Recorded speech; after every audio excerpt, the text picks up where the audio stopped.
आज मैं अपनी प्यारी बहनों को आपको ऊन का इस्तेमाल बताऊंगी कि ऊन हम किस किस जगह इस्तेमाल और किस तरीके से कर सकते हैं और कौन सी किस्म की ऊन होती है। पहले मैं आपको बताऊंगी। ये देखें, सबसे बारीक ऊन है, ये थोड़ी सी मोटी है, ये भी बारीक है, ये थोड़ी उससे मोटी है, ये उससे मोटी ऊन है, ये इसके बराबर तकरीबन थोड़ी कम है, ये भी दरमियानी ऊन है, ये भी दरमियानी ऊन है। अब इसके साथ जितनी, इसको हम एक पलाई बोलते हैं, एक धागे को मुख्तलिफ धागों से मुख्तलिफ तादाद के धागों से ऊन बनी होती है। 3 धागों से भी ऊन बनाती है। इसको 3 प्लाई कहते हैं, इसको 4 प्लाई कहते हैं और इसको 2 प्लाई कहते हैं। तो मुख्तलिफ धागों से मुख्तलिफ तादाद में लगा के ऊन बनाई जाती है। अगर हमने मोटा स्वेटर बनाना है तो हम मोटी ऊन खरीदेंगे। अगर बारीक स्वेटर चाहते हैं तो हम 3 प्लाई की ऊन लेंगे।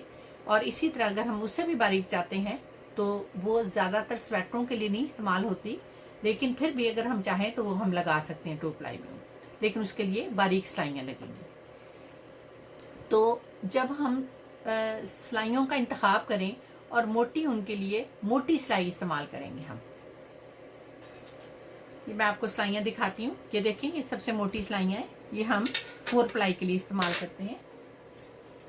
ये देखें, इसके बाद ये सिलाइयाँ हैं, ये हम सिलाई जो है ये उससे मोटी के लिए इस्तेमाल करते हैं, हम उससे कम मोटी के लिए इस्तेमाल करेंगे। और ये हम सबसे बारीक के लिए इस्तेमाल करेंगे, सबसे बारीक ऊन के लिए इस्तेमाल करेंगे, जिसे हम 2 प्लाई कहेंगे। या बारीक अगर होगी, अगर बारीक तरीन धागे होंगे तो उनको भी 3 प्लाई हो सकती है, लेकिन उसमें उन्होंने बारीक धागे इस्तेमाल किए होते हैं, जैसे आप ये भी ऊन देख रही हैं। लेकिन ये ऊन ज़्यादातर क्रोशिया के लिए इस्तेमाल।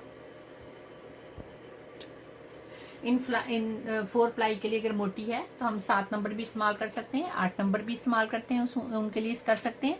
फिर उससे जो बारीक होगी उसके लिए हम 9 नंबर की सिलाइयाँ इस्तेमाल करेंगे, इसके लिए 9 नंबर की सिलाइयाँ इस्तेमाल करेंगे। और इसके लिए हम इसके ये जो सिलाई है ये 11 नंबर की सिलाई है। ये हम 11 नंबर की 3 मिलीमीटर 11 नंबर बनती है इस सिलाई के लिहाज से, तो हम इसके लिए वो 11 नंबर इस्तेमाल करेंगे सिलाई। इस तरह आप सिलाइयाँ खुद भी इंतखाब कर सकती हैं, लेकिन उसके गोले के ऊपर भी यकीन उन्होंने गाइडलाइन दी होती है कि किस तरह आप कौन सी उनके लिए कौन सी सिलाई इस्तेमाल कर सकते हैं।